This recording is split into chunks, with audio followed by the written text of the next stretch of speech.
Speaking of that, there's this woman called Janet Yellen. She's the Treasury Secretary. Former head of the Fed. Former head of the Fed, that's right.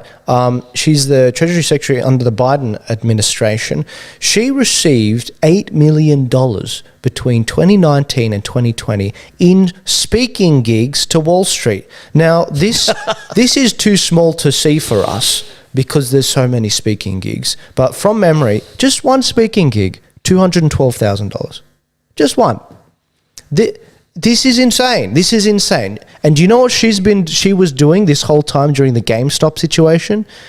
She's been on the phone all day during the time, talking to everyone you can think of, including people like hedge fund managers, social media giants, just anything that can ban, And this is why I keep warning about censorship, guys, because it's not censorship of conservatives, it's censorship of anti-establishment stuff. That includes the progressives that were demonetized that I alluded to before.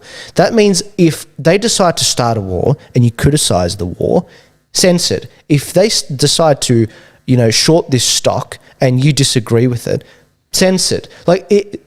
How many freaking times do I have to explain this concept to you guys? I'm not saying the audience. I know my audience predominantly is conservative and they understand this stuff. They get it. Most of our listeners get it. It's the progressives because it's heartbreaking for me because the progressives, I was one, we're a stone throw away in terms of some of the logic on these anti-establishment things, yet you guys, a lot of you still egg on the censorship. That's what's heartbreaking because it's like we could totally be voting for the same people, like Tulsi Gabbard, who has been talking against the expansion of the surveillance state in America, using the same skills that they used on terrorists to surveil terrorists. They're turning it on the American people. She called it out. We could both vote for it. They're doing it here in Australia. Yeah, they are. Okay, here's a news flash for some of you who may not be paying attention. Remember the big hoo-ha about people on cell phones and how they're a threat to humanity on the planet, and we needed to have a lot of cameras in intersections to make sure we could catch these criminals. They can't catch pedophiles, but they put cameras up. So you've got cameras just about everywhere throughout the country. You put artificial intelligence facial recognition software in that. They're there to track you. The excuse was using a cell phone when you're driving, and that was just the reason, the excuse to get the control mechanism in place. It's happening here, but people go, oh no, you're a conspiracy theorist. Well, a conspiracy is just a group of people who get together to plan something nefarious that you're not aware of. Of course it's a conspiracy. There are conspiracies everywhere, but that's what's happening here. Mm. Yeah. Same stuff. So it's all happening. And just shooting back to Yellen and her speaking fees, you got to understand that this is a way that they transfer money to people. Because if somebody turned up with a brown paper bag and put $8 million and said, there you go, Ms. Yellen, here's your payment to corrupt and crash the American economy on behalf of the globalists, she'd be arrested. Mm. But what they do is they pay outrageous and ridiculous amounts of money to individuals to speak. Now, if someone does a gig and charges $50 a head, which is a reasonable price to listen to a speech, and 1,000 people turn up and they earn $50,000 a day, that makes sense. That's a business model, no problem. But when you get people like this do it, and the reason I'm belabouring this point is because the politicians in Australia did the same thing. Union leaders do the same thing. There was a union leader, I won't mention his name, from a few years back. The guy could barely write his name with a crayon, and yet he was flown to the US and he held a series of speeches and was paid a ton of money. And he was a head unionist, national secretary of a union. Thick as two short planks. Yeah. Seriously. And he was paid tens of thousands of dollars per gig. And that's the way they get the money into his pocket, so he comes back to Oz and does what he's supposed to do. Or what she's supposed to do. That's how it's done. Mm. So all of these things, it's not just, oh my God, how can anybody be worth $212,000 for a gig? It's not about that. Yeah. That's not a business model. Yeah. This is corruption. This is graft. Mm. This is how it's done. This is how the game is played at the subterranean level, and what they want you to focus on is what's up here. Yeah. And so people fight about this stuff and they laugh at us. They laugh. They really do. Because what's going on down here, they don't want you to see. Exactly. And you know who had similar gigs, speaking gigs? Hillary Clinton. Of course. And in one of the speeches that she gave, where she got hundreds of thousands of dollars to say it, she said that I have both a public position and a private position. And we all know what that means. We all know. And I learned all these attacks when I was a progressive. This is what they taught me. And sorry, just to jump in on that. And again, this is not you. FDR, Roosevelt. You know, people think of him as the great president that saved the United States from World War II. Well, if they only knew. You talk about a private position and public position in the lead up to the election. Yeah.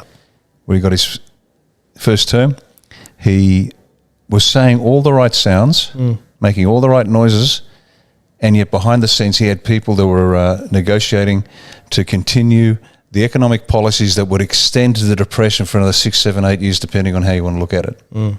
And so when he got in fact, in those days, he didn't assume office. The inauguration was in March instead of January. And so they had 2 months where the people were really starting to get worried. What's he really up to? What's he really up to? And once he got in, the truth came out. The cat was out of a bag, and they continued. And the Depression was almost done. There were signs of recovery. Yeah. Because as I said, these things correct very quickly. Human nature demands it. People don't like starving. They don't like standing in soup lines. And eventually somebody says, you know what, I'm going to sell apples. Yeah. Because at least I can get out there, I can sell apples. Case in point, a guy called Leo Burnett. I worked for his advertising agency years ago. Many years, I was a dispatch boy for Leo Burnett Advertising. And his story, and one of his logos for his company, he had two. One was an apple and the other was a bunch of stars. And he started his advertising agency during the Depression. Now just think about that. Soup lines, no money, economic devastation, and he starts an advertising agency during the Depression. And it continued to, as I said, I worked there as a dispatch boy for a while. And that's a sort of the animal spirit that they speak about in economics that drives us from penury to wealth, from starvation to abundance. But the globalists know that, and so they crush it, and they crush it, and they crush it. Yeah. They know, for example, that when unemployment hits a certain point, suicides increase. It's in the actuary tables. What's the likelihood here? When insurance companies, they calculate the likelihood, the odds of something happening, so they can calculate a reasonable premium that the people will pay, and they won't go broke when they have to pay out. So it's actually in the actuary tables. When unemployment reaches a certain point, suicides increase. They know this, so they push it up. Suicides. Yeah. So they can chip away, they can destroy us. And when I say destroy the middle class, I don't mean just emotionally and psychologically and spiritually. I mean physically. Yeah. They want us dead. We are the impediment. And there's countless numbers of examples where they have succeeded in, and they're clever. Yeah. They are so clever.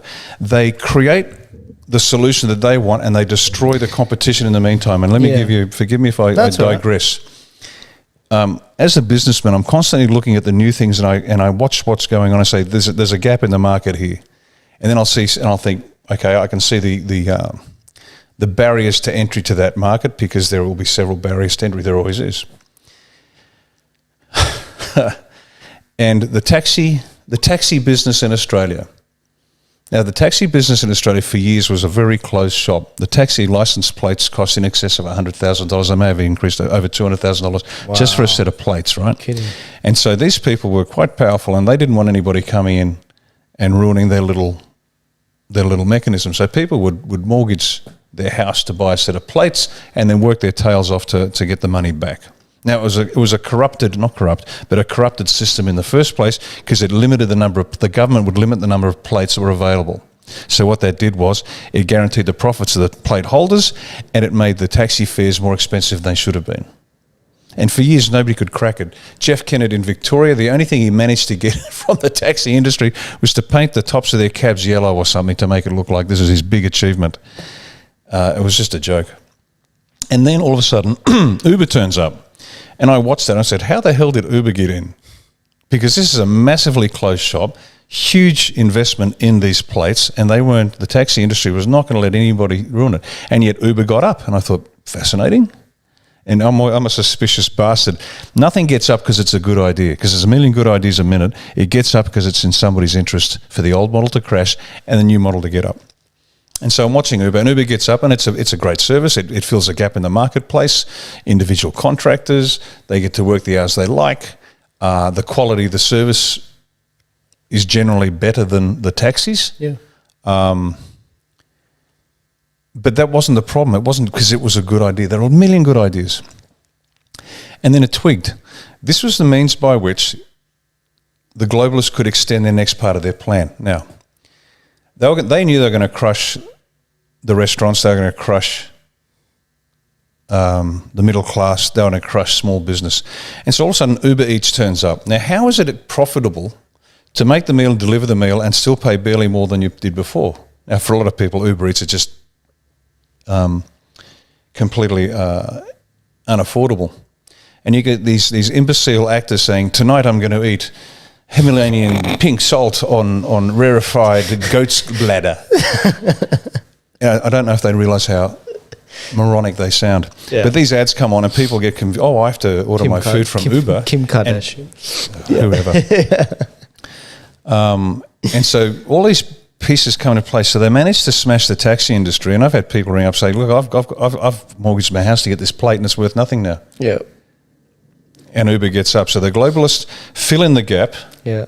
Because they don't want us to go to the shops anymore. They want us to isolate us. They want to keep us apart. And all of a sudden it's contact-free delivery. Yeah. Really? Thanks, mate. But it's all part of the system. And so you got to understand, this is not, it's not as it appears.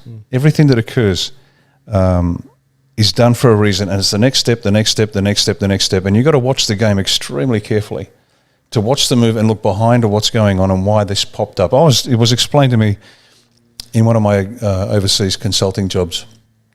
There are great opportunities for business over there, and I was looking at a few because people didn't mind if you had a line on the side.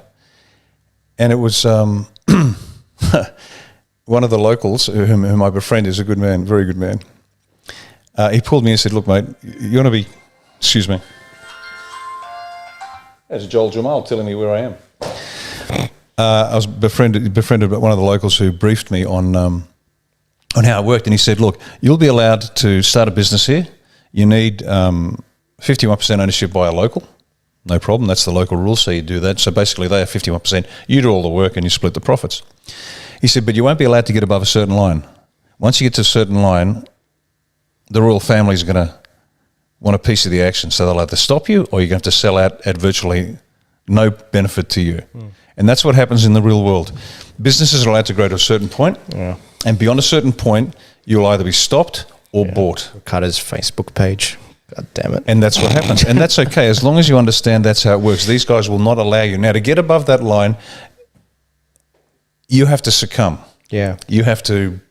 And for the psychopaths, it's no problem. They love it. They say, yeah, great, I've been waiting for the call. I'm happy to do whatever I need to do.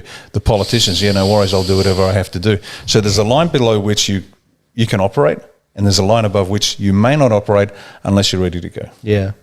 Jesus. And so when you know how the tectonic plates move, you worry less about a little anthill that's been built over here. You're actually seeing the entire continent shift, and you can see, okay, I know what's coming next. Yeah. It's a fun game. Yeah. Speaking about manipulation, and going back to the GameStop situation, do you know what they did to try and salvage the establishment's ratings? The Robin Hood were being attacked over there, and this manipulation that you're alluding to really happened. They deleted 100,000 negative reviews, Google reviews. I wish that they would do a similar thing for Love Crepe. Wouldn't that be great? It would. And so Google, and by the way, guys, Google is the parent company of Google is Alphabet, and they were the biggest donor of the Hillary Clinton campaign in 2016. Let's remember that. And also, I just wanted to point out that Jesus was out there crashing the markets before it was cool. Yeah, that's a ripper. But the storming of capital is like. I had to cover. I know you guys all know about this. I mean, even Riccardo had already heard about the situation at GameStop, but I wanted to cover this. It's a very big topic, and it plays into populism and what's going on.